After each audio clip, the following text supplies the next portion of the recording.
Hey, Define Nation! This is Danielle, and finding nutritional density in snacks these days can be a real challenge, especially for the little ones in your world. When I reach into my pantry, I grab a bag of Wonderfully Raw. Whether it's their Cocoa Rune, Brussels Bites, Dippers, or Snip Chips, I know both my taste buds and my hunger will be satisfied. See the wide variety of flavors sure to please all members of your family at mycocorunes.com. That's mycocoruons.com. We could be heroes.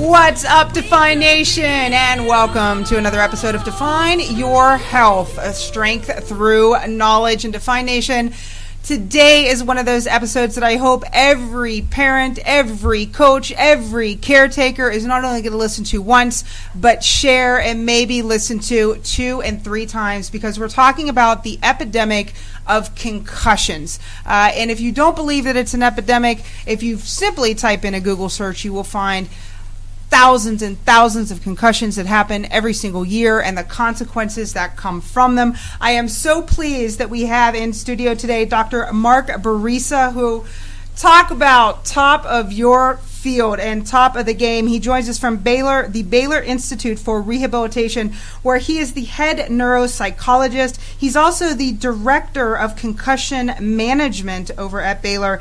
And just as a cherry on the top of the sundae, he has been on the medical staff, specifically dealing with concussions, for a multitude of professional sports organizations. Thank you so much for joining us today and talking about this very, very crucial topic. Thank you. It's great to be here. So let's dive right in. Let's be very clear. What exactly is a concussion? Well, I think that has been defined in so many different ways. It's really good to start with that question. I mean, by definition, if you look at the CDC website, a concussion is defined as this very long paragraph that includes words like biomechanical forces and the influence on the structure of the brain. To keep it more simple, it's just easier just to say that a concussion is a mild traumatic brain injury.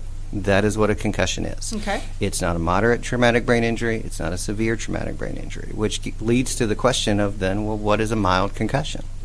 Well, mild concussion would be, I guess, a mild traumatic brain injury.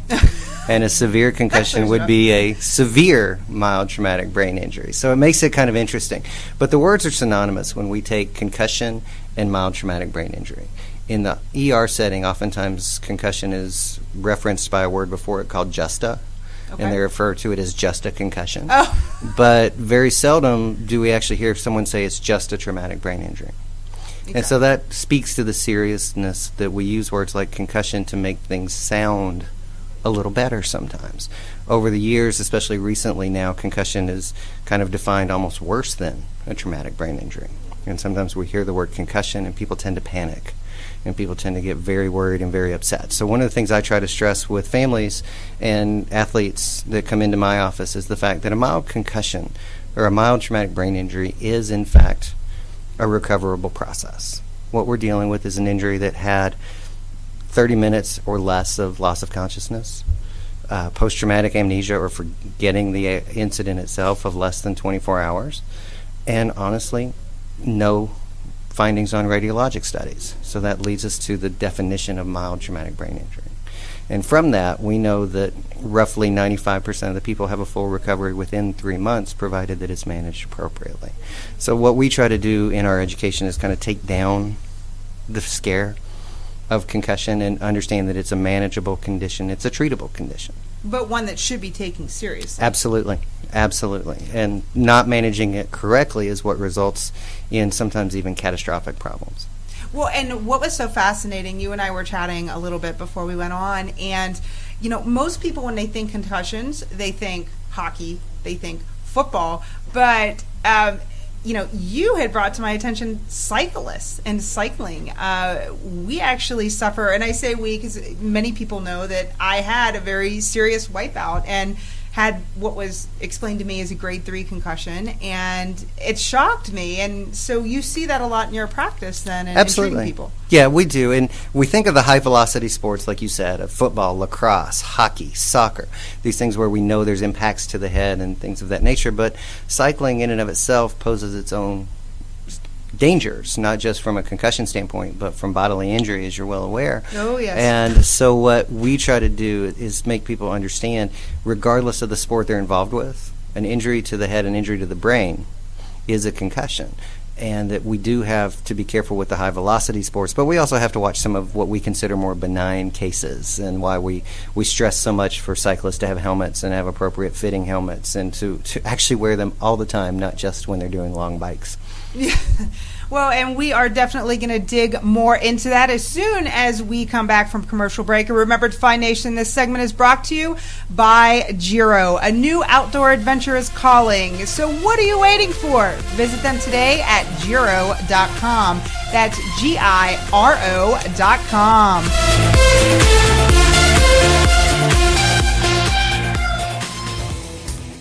Hey, Define Nation, this is Danielle from Define Your Health Strength Through Knowledge. When I'm out racking up the miles on my bike, safety is always top of mind, and that's why Giro is the only choice when it comes to my protective headgear. Giro uses the latest innovative proven technology of MIPS, that's multi-directional impact protection system. In both their snow and biking helmets, Giro is first rate and first in innovation. Giro is on the cutting edge of a new frontier through safety of the rider and championing the spirit. There simply isn't a better helmet, whether you're hitting the road or on the slopes. Be daring and live your dreams. Always be safe with Giro. Visit them today at Giro.com. That's GIRO.com. Hey, Define Nation, this is Danielle, and you hear me talk a lot about nutritional density on my show. You guys all know the most important essential nutrient is water, but so many of us take it for granted.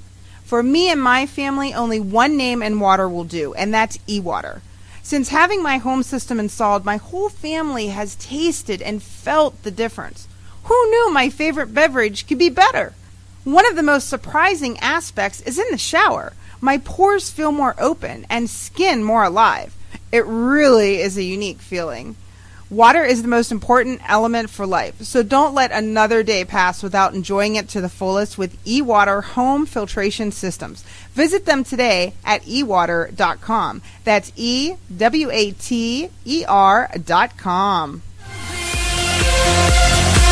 And we are back, Define Nation, joined by our very special guest, Dr. Barisa from the Baylor Institute for Rehabilitation, where he is truly not even just here in Dallas, but nationwide, the pinnacle of professionalism and expertise in his field. And I'm so glad that he is joining us today. And we were talking really about how common concussions are, specifically for cyclists, which it's shocking to me that cyclists have the most concussions, and kind of displaying that myth. And thank you for doing that. I'd like to talk about age ranges. What are the most typical age ranges that you're seeing with concussions, or is there a correlation between particular sports and ages with concussions? Well, we know, kiddos are our most vulnerable population in general, along with our elderly. And so we do get a number of falls in the elderly. I kind of always like to point that out. We tend to focus brain injury and concussion on our youth, when in actuality our elderly is just as vulnerable due to falls, due to trips, due to a lot of those kind of difficulties. So we have a good range there in terms of some injuries that oftentimes get overlooked. In terms of our kids, our high-velocity sports get a lot of energy. We see a lot, particularly in terms of football. And in football, we see not just the high-velocity sport itself, but then we have these skilled players like quarterbacks and running backs that we see on TV on college football or high school football. They take that big hit in the ear hole, and it sends them out.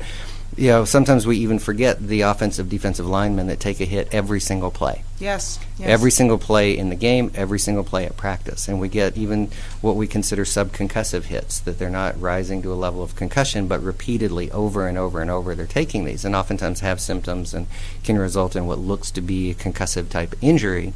that's due to these multiple types of hits, and they And I just would need to be think that's- managed appropriately. And excuse me for interrupting, but I would think that carries a heavy weight of danger with the multiple over and over as it does with having just one very high velocity, as you would say, maybe Well, hit to the head, like and it boxers can. maybe. Right. Well, and boxing's a whole nother story. I mean, this is the purpose of boxing is quite honestly to hit someone in the head until they have a concussion and are unconscious. That's the goal of boxing. We don't think about it that way. We think of it as an art form, but the actual goal is to actually induce a traumatic brain injury. But oftentimes we overlook sports. We have a lot of parents that say, oh, well, I don't want them to play football, so I'll put them in soccer.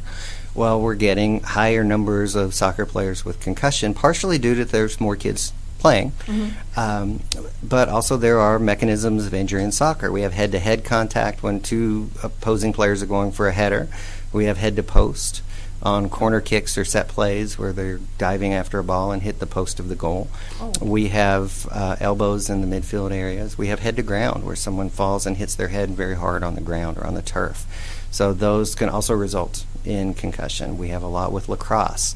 We have, basketball. My worst concussion for me personally was playing baseball. So we have to think about any sport where there's an activity has an inherent risk, whether it be a knee injury, an ankle injury, or in our case of discussion today, concussion.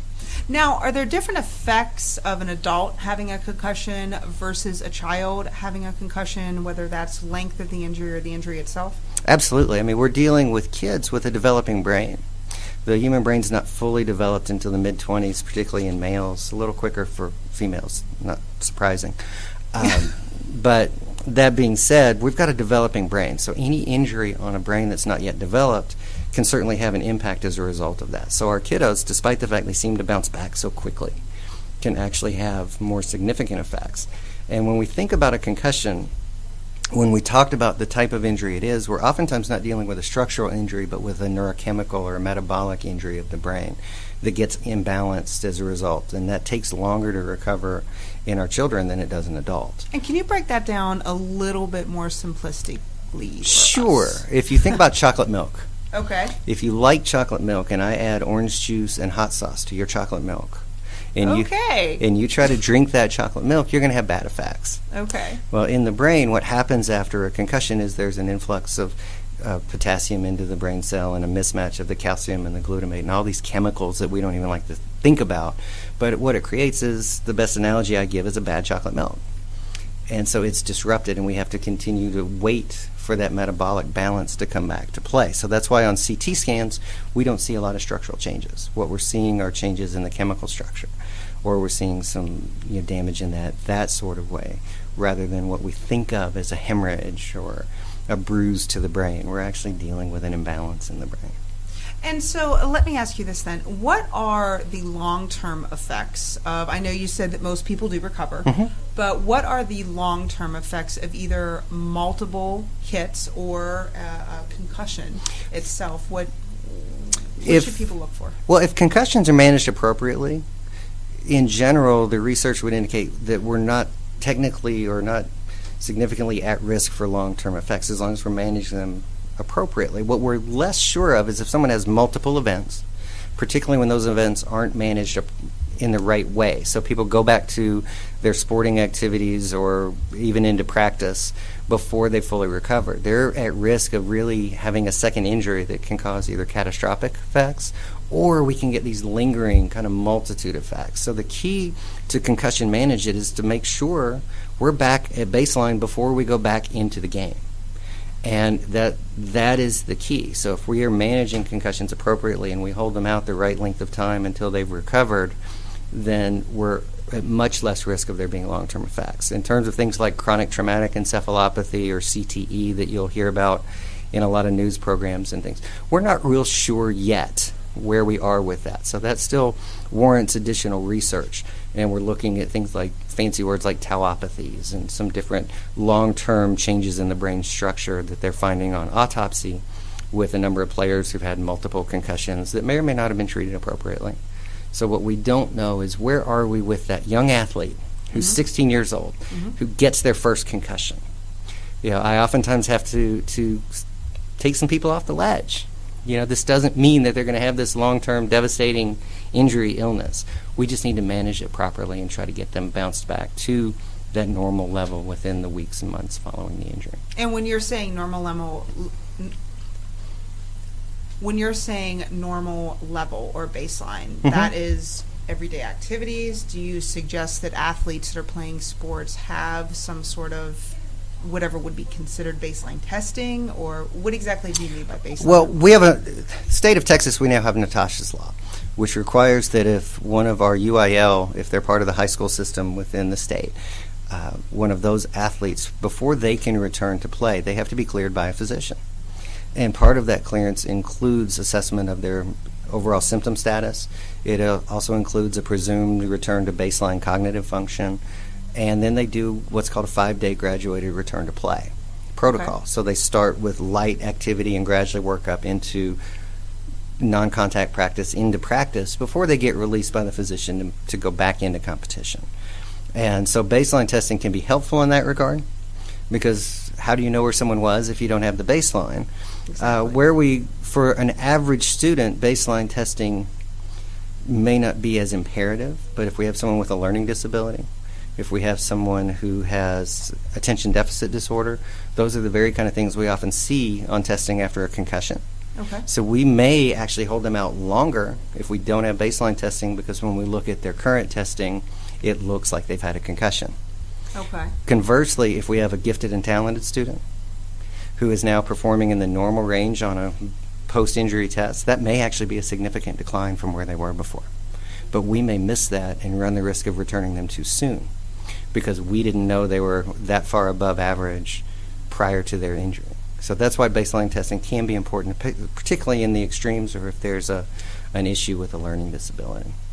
Okay, all right. Well, fascinating. We're going to dig into the future and protection when we come back to Define Nation. And remember, this segment is brought to you by the Richardson Bike Mart. When quality, professional service, and true experience matters, think Richardson Bike Mart. Visit them today at bikemart.com.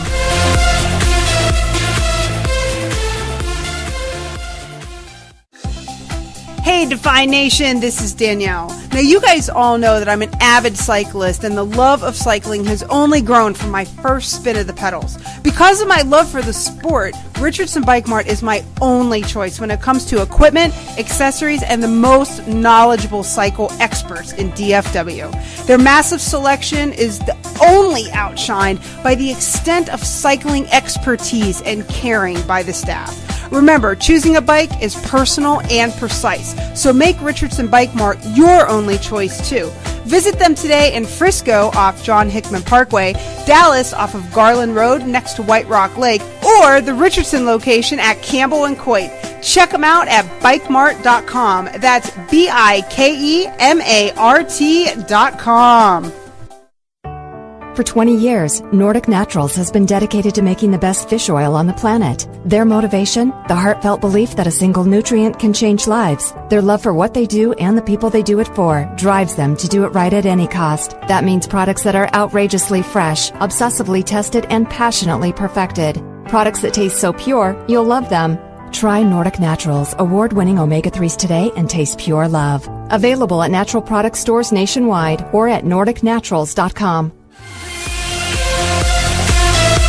And we are back to Define Nation with our very special guest, Dr. Mark Barisa, and he is joining us from the Baylor Rehab Institute. And he has such a long list of attributes. I won't go through them again. He is just the pinnacle of his field. And I know that I just want to get into how the brain naturally is protected, and specifically with cerebrospinal fluid, and how exactly that helps to protect the brain on impact, and why that's so important when we're talking in relation to concussions first.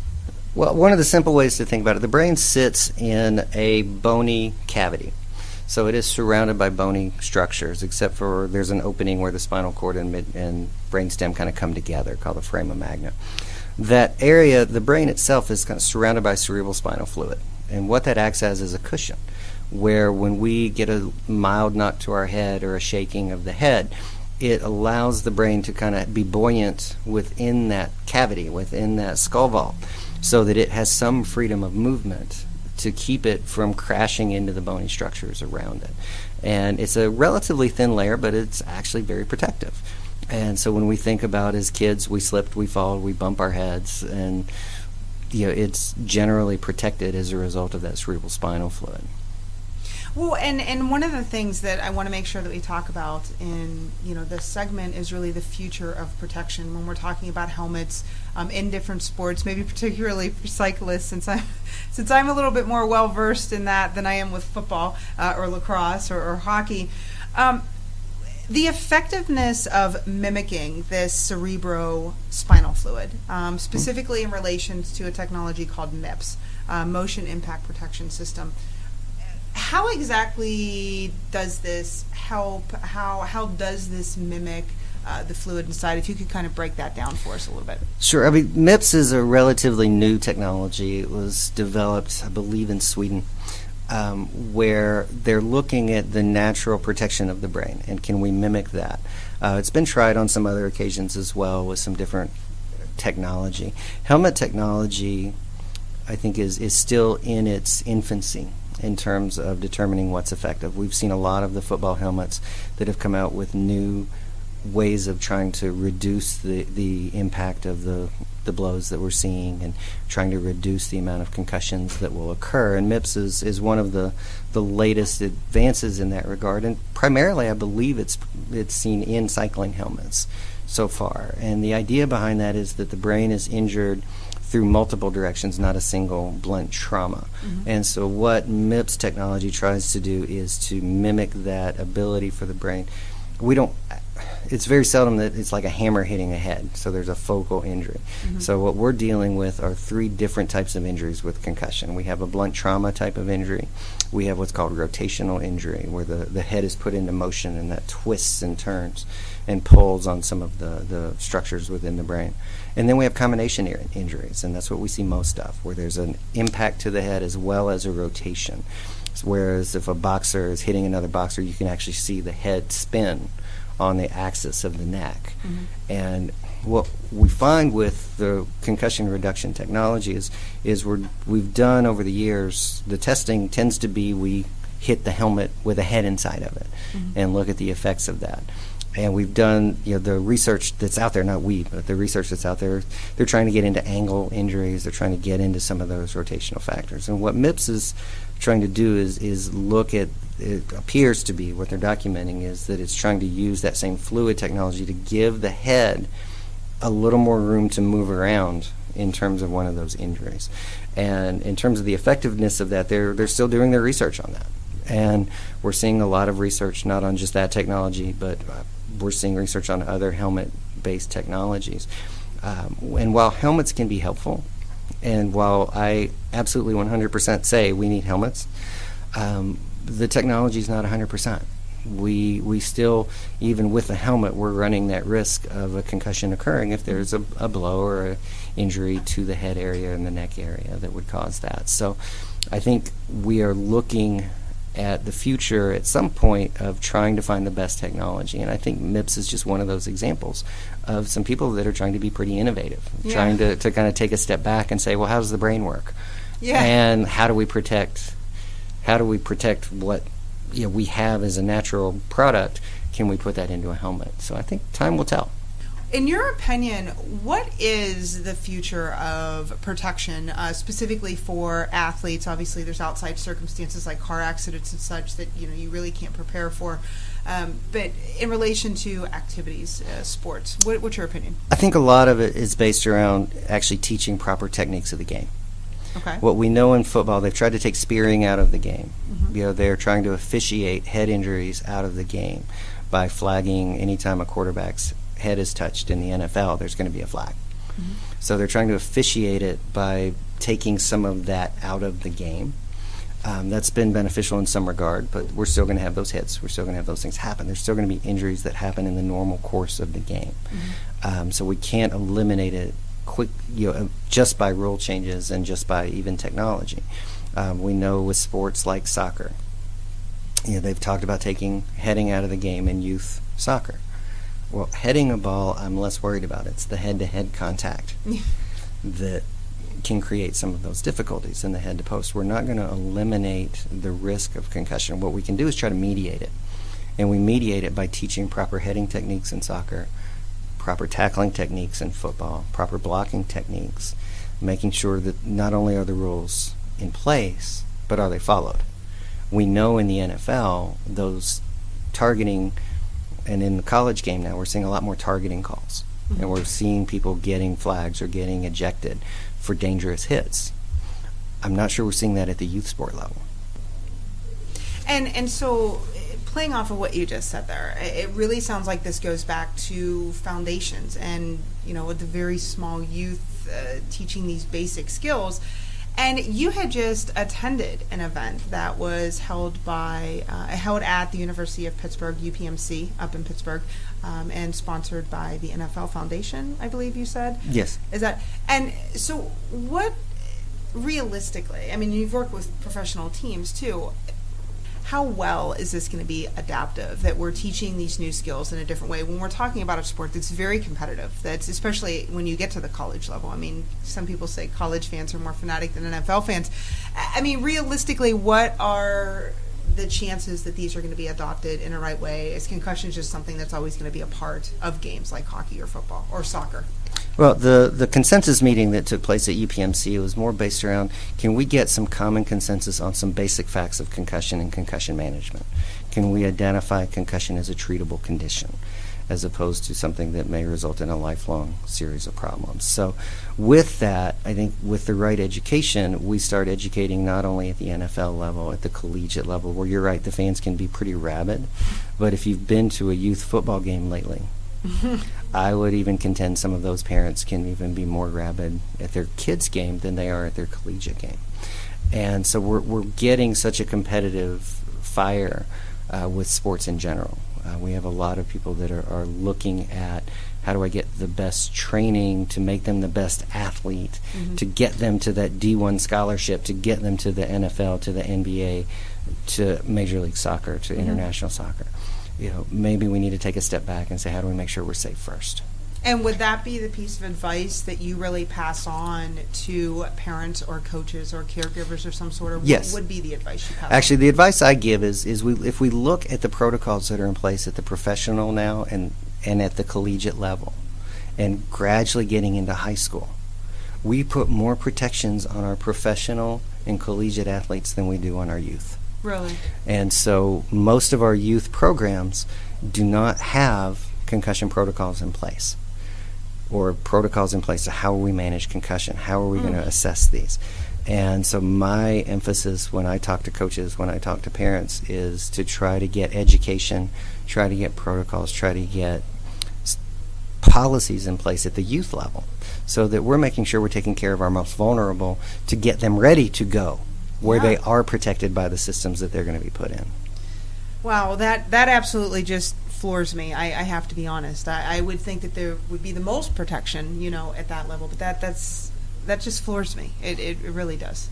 It surprises me too, and there are a number of organizations that have them. I've assisted several youth programs in developing concussion protocols. And some of those include junior hockey. Some of those include your youth football within different cities in town. Most of them are gradually starting to put policies in place. But if we compare what they're doing now compared to how long the NFL, how long the Major League Soccer, NHL, how long these professional organizations have had them for their athletes that they're paying millions of dollars. And now recently the NCAA has required there to be policy for concussion in NCAA sports. That's a relatively new development in the last couple of years. And then we're seeing now high school with Natasha's law. If we look at legally, the first state that required a law for concussion was the state of Washington. And that was after a player was injured, and that they became more and more open to what they needed to do. Now we have concussion laws in all 50 states. And that took roughly 5 to 7 years for all 50 states to come up with some type of litigation or some type of legislation to manage concussion in our high school athletes. So we've come a long way in a short amount of time. We just have a little bit more to go. We gotta keep pushing forward, as they say. Yes. Well, although we could talk about this for another half an hour, we do have to bring it to a close, Define Nation. And I want to thank one more time our very special guest. Doc, thanks for being here and giving us such amazing knowledge. And Define Nation, please remember that we are going to post that trivia question up on our Facebook and Twitter pages for that $500 prize pack giveaway from today's show. So I hope you guys were taking notes. Until next time, Define Nation, remember, motivated, dedicated, and highly recommended. Bye-bye.